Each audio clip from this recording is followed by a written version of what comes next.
찬송가 301장 함께 찬양하시겠습니다. 찬송가 301장입니다. 지금까지 지내온 것 주의 크신 은혜라.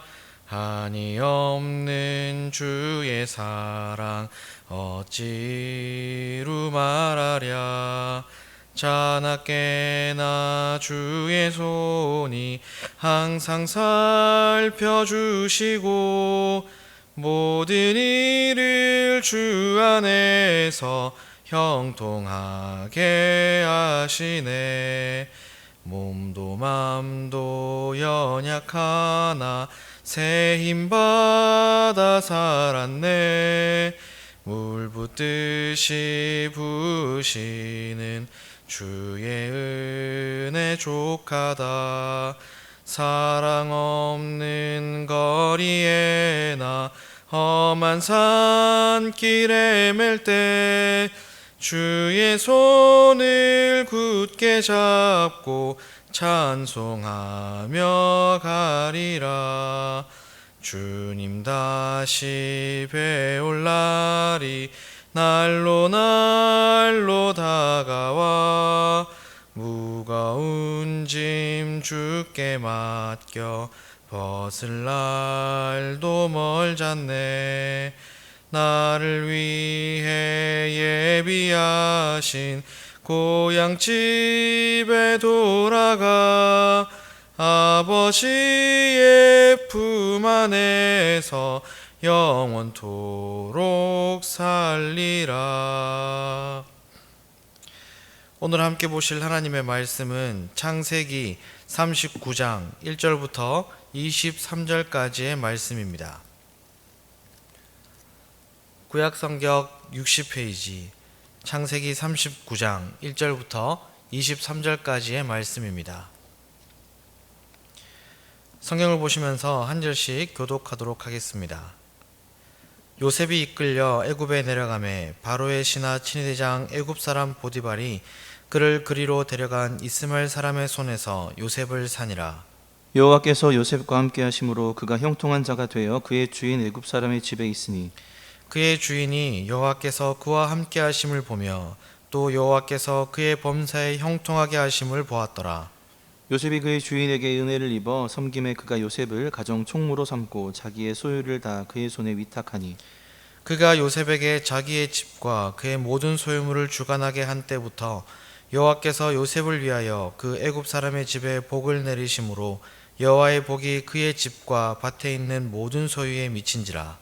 주인이 그의 소유를 다 요셉의 손에 위탁하고 자기가 먹는 음식 외에는 간섭하지 아니하였더라. 요셉은 용모가 빼어나고 아름다웠더라. 그 후에 그의 주인의 아내가 요셉에게 눈짓하다가 동침하기를 청하니 요셉이 거절하며 자기 주인의 아내에게 이르되 내 주인이 집안의 모든 소유를 간섭하지 아니하고 다 내 손에 위탁하였으니 이 집에는 나보다 큰 이가 없으며 주인이 아무것도 내게 금하지 아니하였어도 금한 것은 당신뿐이니 당신은 그의 아내임이라. 그런즉 내가 어찌 이 큰 악을 행하여 하나님께 죄를 지으리이까. 여인이 날마다 요셉에게 청하였으나 요셉이 듣지 아니하여 동침하지 아니할 뿐더러 함께 있지도 아니하니라. 그러할 때에 요셉이 그의 일을 하러 그 집에 들어갔더니 그 집 사람들은 하나도 거기에 없었더라. 그 여인이 그의 옷을 잡고 이르되 나와 동침하자. 그러나 요셉이 자기의 옷을 그 여인의 손에 버려두고 밖으로 나가매 그 여인이 요셉이 그의 옷을 자기 손에 버려두고 도망하여 나감을 보고 그 여인의 집 사람들을 불러서 그들에게 이르되 보라 주인이 히브리 사람을 우리에게 데려다가 우리를 희롱하게 하는도다.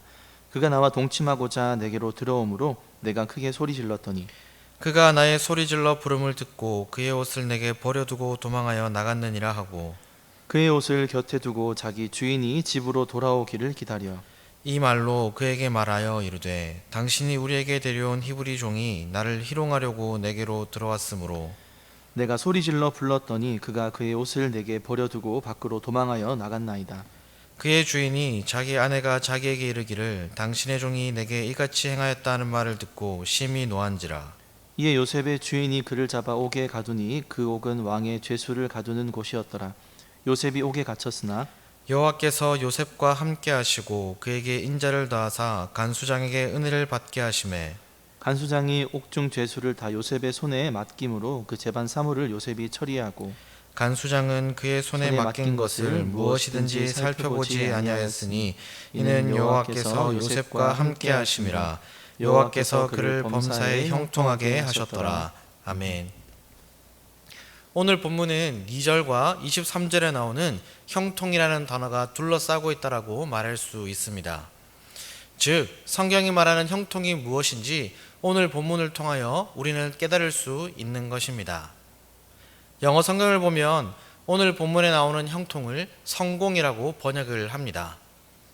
그렇다면 오늘 본문에 나오는 이 형통의 주인공인 요셉의 삶은 성공적인 삶이었다라고 말할 수 있을 것입니다. 하지만 본문에 나타난 우리가 본 이 요셉의 삶은 성공한 자의 삶이 아니었습니다. 보통 성공이라고 말하는 것은 큰 집에 살면서 많은 돈을 가지고 있고 좋은 옷을 입으며 좋은 음식을 먹는 삶이라 할 것입니다. 요셉은 그 반대였습니다. 1절을 보시면 요셉은 애굽의 왕 바로의 친위대장인 보디발의 집에 종으로 팔려갔다라고 시작을 하고 있습니다. 자신의 집도 아니요 돈은 아예 없었으며 종의 옷을 입고 주인이 주는 음식만 먹을 수 있는 실패한 인생의 모습을 보여주고 있는 것입니다. 그런데 2절에서 요셉에 대하여 형통한 자, 성공한 자가 되었다라고 말씀을 하고 있습니다. 이것을 어떻게 이해할 수 있을까요? 요셉이 형통한 자였다라는 것에 대한 근거를 성경은 이렇게 제시합니다. 여호와께서 요셉과 함께 하심으로. 사랑하는 성도 여러분, 성경은 여호와 하나님께서 함께 하시는 인생이 성공한 인생이라고 가르쳐주고 있습니다.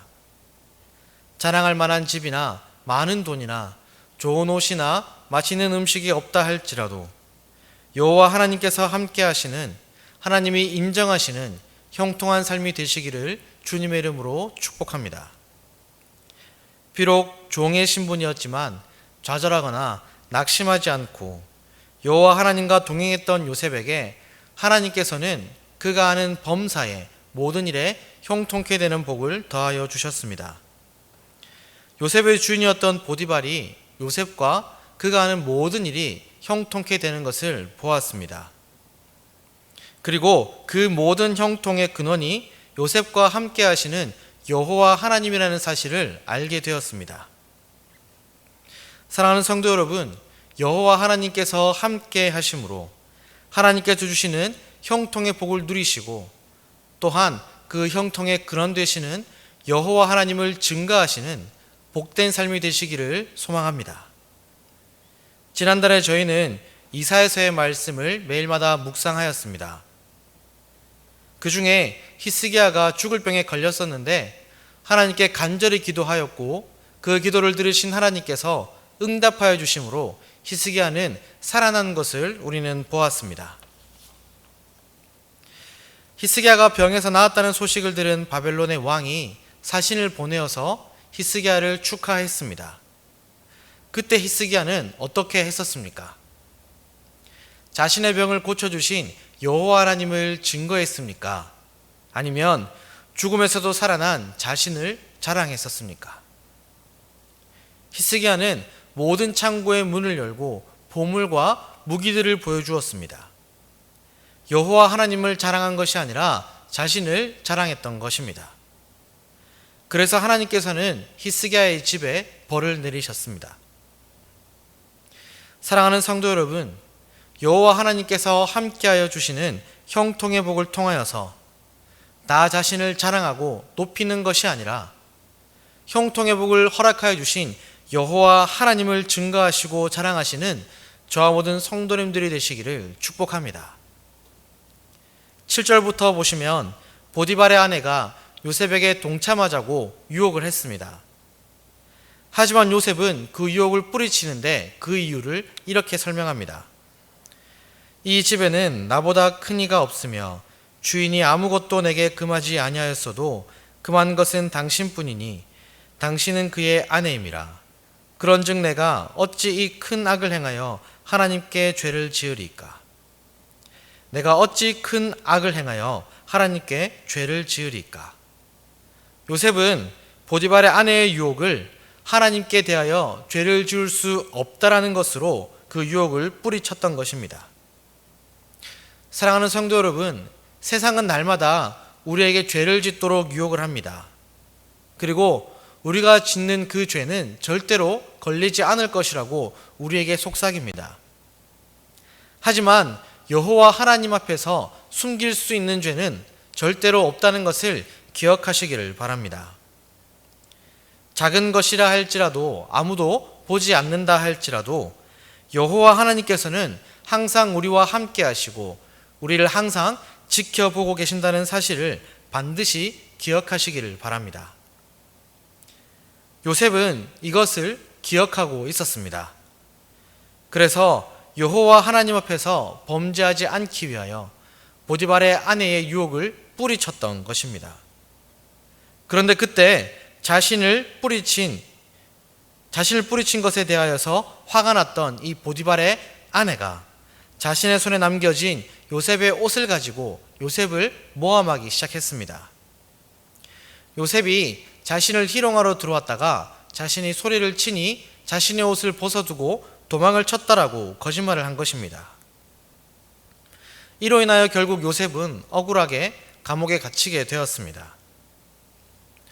사랑하는 성도 여러분, 여호와 하나님 앞에서 범죄하지 않기 위하여 하나님의 말씀에 합한 삶을 살아가다 보면 왜 굳이 그렇게 유별나게 사느냐고, 그냥 대충 넘어가면서 살면 되지 않느냐고, 적당히 때를 묻히면서 살아가도 된다라고 이러한 말을 듣기도 합니다. 그리고 어떨 때는 원치 않는 미움을 당할 때도 있습니다. 하지만 옥에 갇혔던 요셉에 대하여 성경이 기록하는 말씀을 기억하시기를 바랍니다. 23절입니다. 여호와께서 요셉과 함께 하심이라. 여호와께서 그를 범사에 형통하게 하셨더라. 사랑하는 성도 여러분, 여호와 하나님께서 항상 함께 하심을 기억하시기를 바랍니다. 여호와 하나님 앞에서 범죄하지 않기 위하여 몸부림을 칠 때에, 세상으로부터 원치 않는 미움을 당할 때에 우리는 절대로 혼자 있는 것이 아니라 여호와 하나님께서 함께 하여 주고 계십니다. 이것이 곧 우리의 인생의 참된 성공, 형통의 삶이라는 것을 기억하시기를 바랍니다. 오늘의 삶과 매일의 삶 가운데 하나님께서 항상 함께 하시고 하나님이 주시는 형통의 복을 누리시는 저와 모든 성도님들이 되시기를 주님의 이름으로 축복합니다. 기도하겠습니다. 사랑이 많으신 하나님 아버지, 이 땅 가운데 살아갈 때에 우리를 향한 수많은 유혹들과 또한 죄에 대한 속삭임들이 있지만 항상 여호와 하나님께서 우리와 함께 하신다는 것을 믿음으로 그 모든 유혹들을 뿌리치고 여호와 하나님 앞에서 범죄하지 않고 또한 하나님이 주시는 형통의 복을 누리며 살아갈 수 있도록 은혜 베풀어 주시옵소서. 또한 우리가 형통의 복을 누리며 살아갈 때에 그 모든 것들을 통하여 나 자신을 자랑하는 것이 아니라 복을 허락하여 주신 복의 근원 되시는 하나님을 증거하며 자랑하는 우리 모두가 되게 하여 주시옵소서. 모든 말씀 예수님의 이름으로 기도드리옵나이다. 아멘. 하늘에 계신 우리 아버지여, 이름이 거룩히 여김을 받으시오며 나라에 임하옵시며 뜻이 하늘에서 이룬 것 같이 땅에서도 이루어지이다. 오늘날 우리에게 일용할 양식을 주옵시고 우리가 우리에게 죄진 자를 사하여 준 것 같이 우리 죄를 사하여 주옵시고 우리를 시험에 들게 하지 마옵시고 다만 악에서 구하옵소서. 대개 나라와 권세와 영광이 아버지께 영원히 있사옵나이다. 아멘. 개인과 가정과 교회와 나라를 위하여 함께 기도하시겠습니다.